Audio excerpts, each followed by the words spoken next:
We watch football for fun.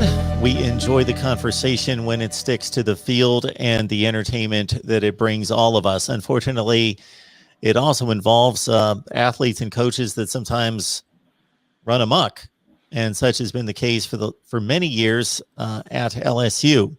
Now, first and foremost, I want to state that this in no way should reflect upon tons and tons and masses of innocent, reputable people within the athletic department, administration, the players themselves, and the coaches themselves who are innocent. So let's focus on what the report that was released today concerning Les Miles in particular, Darius Geis in particular, but others along the in the LSU football program over the past 5 to 10 years. And to do so, we got Lon Philip Sullivan on the line from LSU Odyssey, who joins us on a regular basis. And Lon has done some exhaustive research and work and reading all these documents, listening to every bit of information that's out there, and again, reading volumes of documents that have recently been released. Lon, we appreciate you stopping by to give us your insight and basically explain what the findings are to date and what has left to be discovered. Wow. Hey, Mark, how's it going? It's a crazy Friday for LSU. Pivotal day for the program, definitely program at a crossroads moment. If you were an LSU fan and you were worried before the Title IX report from Hush Blackwell came down, you should be a lot more worried now, because I am. The way LSU handled this situation today was nothing short of an embarrassment for the program. They had a clear opportunity here. You know, watching the meeting, the Zoom stream of that meeting was really surreal to me.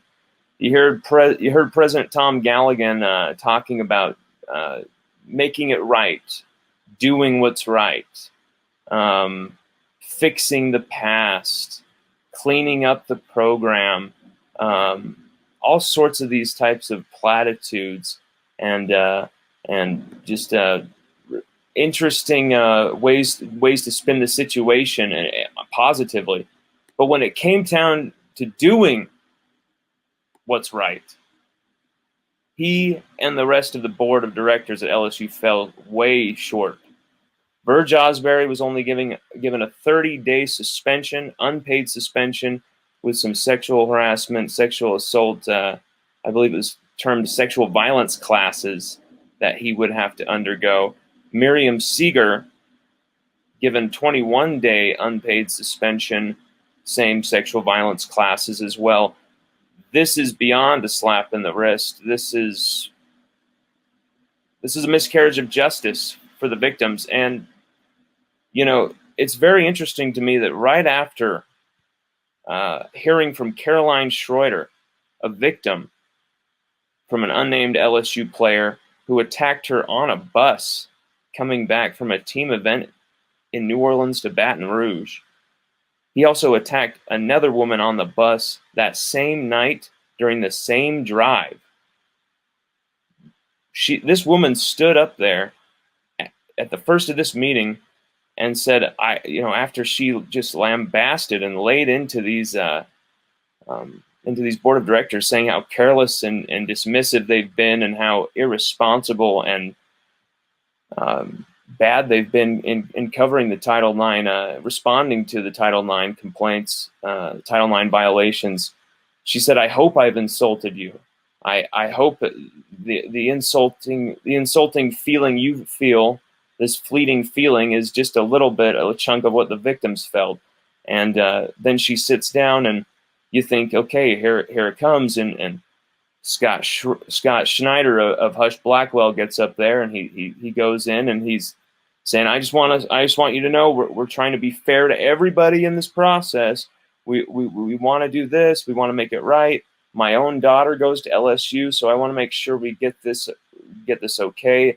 And LSU's had some improvements under Scott Woodward in the past few years. And then you finally get into the meat of it, and it's really just a slap on the wrist for Verge Osbury and Miriam Seeger. And there's just talk of very simple ways of how they're going to do it better, but there's no plan. There's no simplification of anything, of any of their processes. There's a few ideas of how they can go about simplifying the Title IX process and how they can go about making it more transparent. But it's just still has seemed it was just a very, very, very tough meeting for LSU fans to take. And then you look at the Hush Blackwell report itself. Of those named, 2 are directly named. You, of course, got Darius Geis and Drake Davis, but, although they're not named in there, of course, you got Grant Delpit, Peter Parrish, Jacob Phillips, Ray Parker, Darius Geis. Mark, I am sobered I am numb from what I have read today about Darius Geis, and I thought I had read it all. I thought I was privy to every piece of information, but this today, this was awful. Darius Geis, 4 different complaints. Of course, we know Samantha Brennan was one of his victims, and she's spoken out courageously. And we just learned today about him harassing a 70-year-old security guard, 70-year-old female security guard who was working security at the Superdome on December 9th at 3:30 p.m., sitting on a chair at her post when Darius Geis and several other men approached her.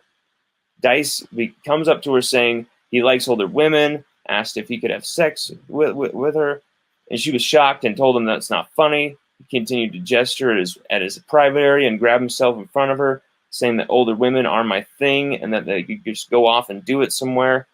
And this is a grandmother who's 70 years old, and he's going after her too. I just was absolutely appalled. And straight from the Hush Blackwell report, it said that she reported to her supervisor, and that person called the coach at LSU. It does not specify what coach that would be. The coach at the time, 2017, would be definitively Coach Ed Orgeron, but it does not specify the coach. But it said that he said Darius was probably just kidding around, and that Darius came from a broken home. That's the quote from the supposed coach. And then the victim says she did not care, and that he should be punished for his behavior. She said that he did it with such ease that she felt like he had done this before. The coach asked what she wanted, an apology. She told him that she wanted Darius to sit out from a game, the bowl game. He dismissed her, and no one has returned her calls or done anything. Hush Blackwell was not able to identify the coach referenced in this report. Also, Mark, you've got a longtime LSU staffer saying, quote, "It just baffles me, though, that for so long this went on, and that kind of became the normal, right? And you just don't talk about it, and you don't say anything. You just kind of go, because we're protecting LSU, we're protecting our brand, we're protecting our head coach, we're protecting this. We love LSU, so we're going to be loyal to LSU, so we're going to do what we can to help it and try to fix it. But, nobody wants a big blow-up to where, there's a big scandal, I always felt like we always had to be protective, You want to protect LSU, you don't want there to be any big blow-up or scandal or, much less anything like that, right?" It's just from one thing to the next, Mark. Grant Delpit sending screenshots of consensual sex, but sending non-consensually given permission screenshots around of a sexual interaction around to everybody. That's in the report too from Grant Delpit. Peter Parrish, who transferred from the program, allegedly drugged and raped a woman after a night at a bar. Allegedly. He transferred from the program because of that issue as well, and filed a complaint about the Title IX process itself, claiming it was discriminatory against him. That was back in June of 2020 when he filed that. And ESPN reported that as well, but they didn't name him in that. But there's just such a wealth of bad news for LSU fans, Mark. There's no bombshell where it shows that Coach O did anything like on par of like Les Miles. Not even close. But there is clear evidence of a culture that's not really one individual. Besides the few that we know who made mistakes, Verge Osberry, of course, Sharon Jones was named, but I feel Sharon Jones was almost herself a victim of the culture itself. Verge Osberry, who was only suspended for 30 days for protecting Drake Davis with those texts, he was bullying Sharon Jones. He was intimidating her away from reporting Title IX violations. He was shouting at her, hollering at her, cursing at her, and that is a direct quote from the Hush Blackwell report. LSU employees heard Verge doing that to her. So I've got to wonder, why does Verge Osberry still have a job? I know he's an LSU legend. I know that. He's one of my favorite LSU defenders of all time when you're talking historical football greatness at LSU. But I don't give a damn about that when we're talking about daughters being attacked on LSU's campus. Sisters, wives, girlfriends. Unacceptable. So just to put some framework on this, you named about 7 or 8 football players. Those are the ones we know about. Yeah. Who knows if anybody else is involved from the standpoint of the misconduct. The framework of the years, the time frame that these incidents encompass are anywhere from when to when? Well, it really seems like it's focusing. Well, you know, we haven't even gone into the Les Miles section of this, Mark. The Les Miles stuff goes back to right after the national championship game in 2012, where literally verbatim from the report, Miles sexualized the program. Sexualized the program. He was interviewing hostess candidates because he wanted them to be like the ones at Oklahoma State. He wanted them blonde. He wanted them fit. He wanted them, I can't remember what the other criteria of his was, the other sexist criteria he had, but absolutely outrageous behavior from Les Miles. And Les Miles kissed a student in a parked car behind the athletic building. That just came out the other day. That was from the Taylor Reporter report. I also sent you that as well in the direct messages through Twitter, Mark. It just shows Les Miles in an absolutely ridiculous situation for a head coach to find himself in, for anyone to find themselves in, preying on a young woman, using their power like that to go after a young woman. Absolutely ridiculous. Don't forget this. Les Miles is a married man, a long-time married man, and here he is going after beyond multiple women, dating back to the Oklahoma State days. We don't even know what kind of absolute creep Les Miles is right now. But it's just shocking to me that all of the anti-Les Miles rumors I heard back in the day, I thought were just anti-Les Miles rumors. They're coming true. And it's absolutely crazy. But you know what? It feels there's just so much of his ego rings true with this type of behavior. He thought it was less SU, not LSU. He thought he was bigger than the program, and it's high time there's justice for his crimes. But at the same time, this thing is far from done, Mark. This thing goes way deeper. It goes way further. It's a culture of silence, a culture of, well, I don't want to hear any more details. Go talk to that person about that. Okay, see ya. And just no reporting, no documentation, nothing, even from the most higher ups on campus who document everything, are supposed to. So to put some type of perspective on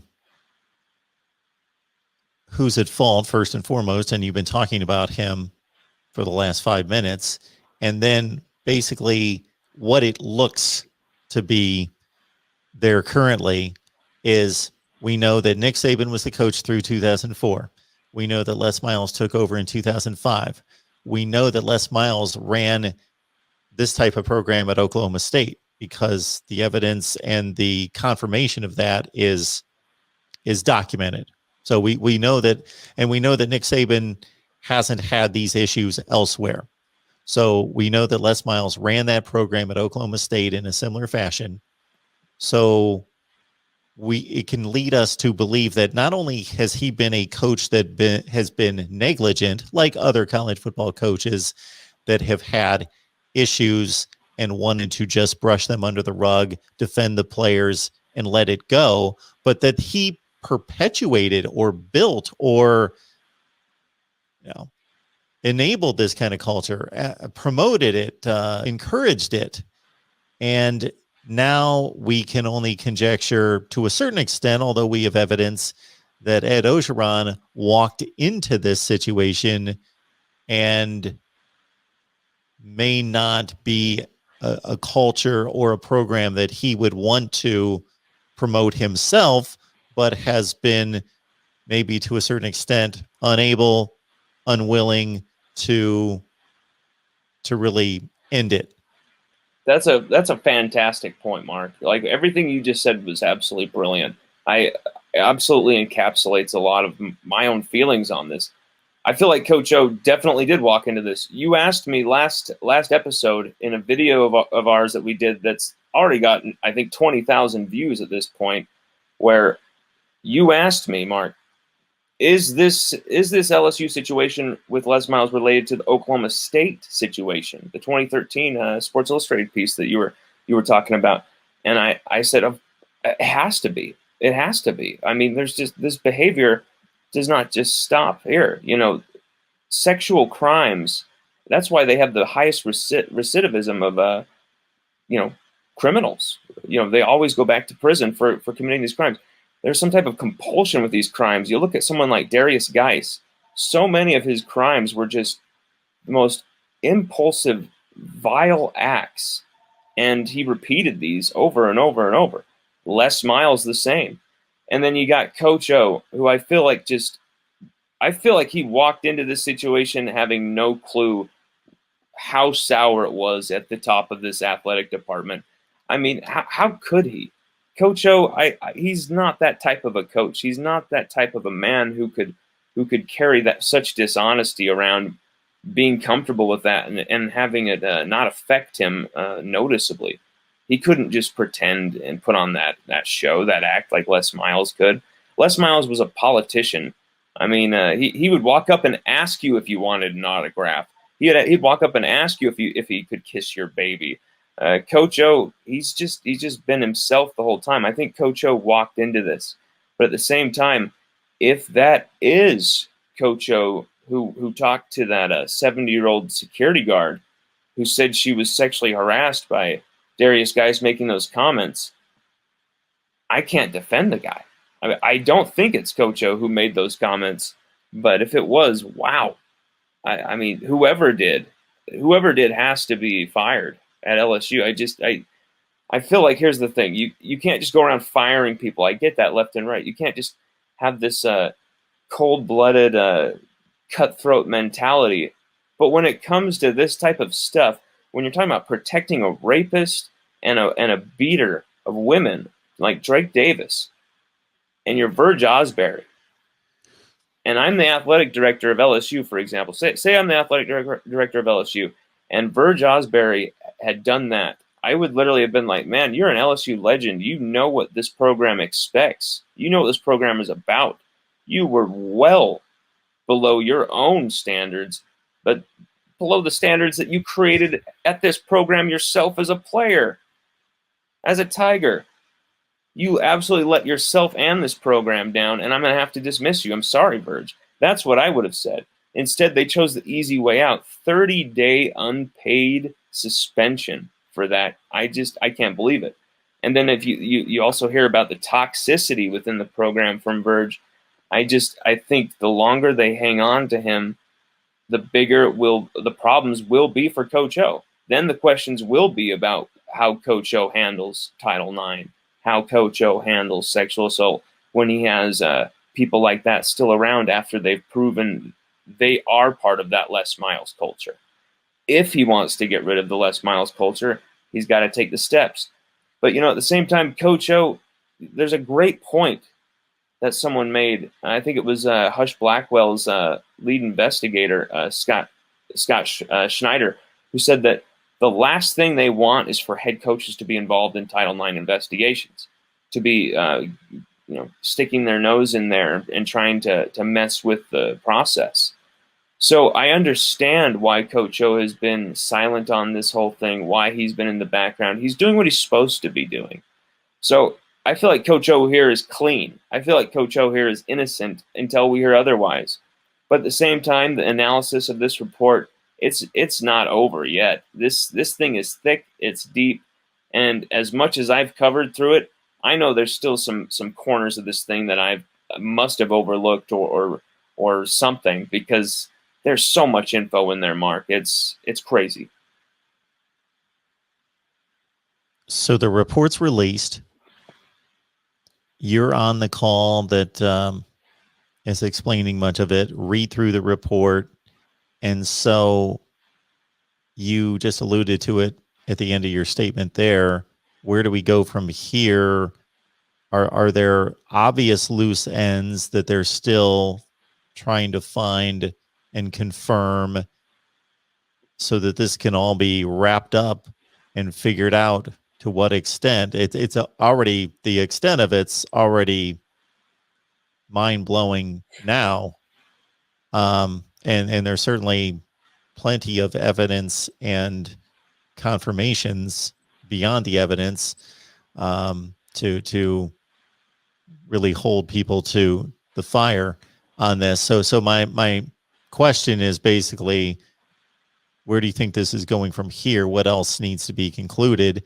And secondly, how far can we confirm that there is knowledge of these incidents going up the chain through the administration, that they would be accountable for this?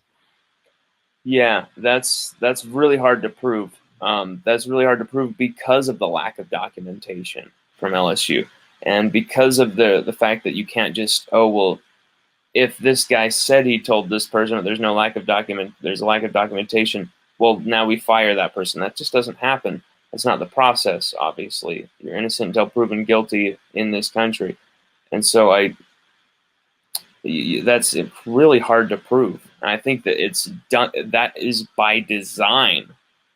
I think whoever wants to cover this up has set up a process by design where it's very leaky. It's very hard to understand the trail of who knew what and when, because then you can just pass it along, the blame. At the same time, I do think we have examples of similar serious situations in which certain administrators and have been deemed culpable, and just by their supposed ignorance, and it couldn't be necessarily proven that they knew for sure, but they've still been disciplined and or let go because of their responsibility.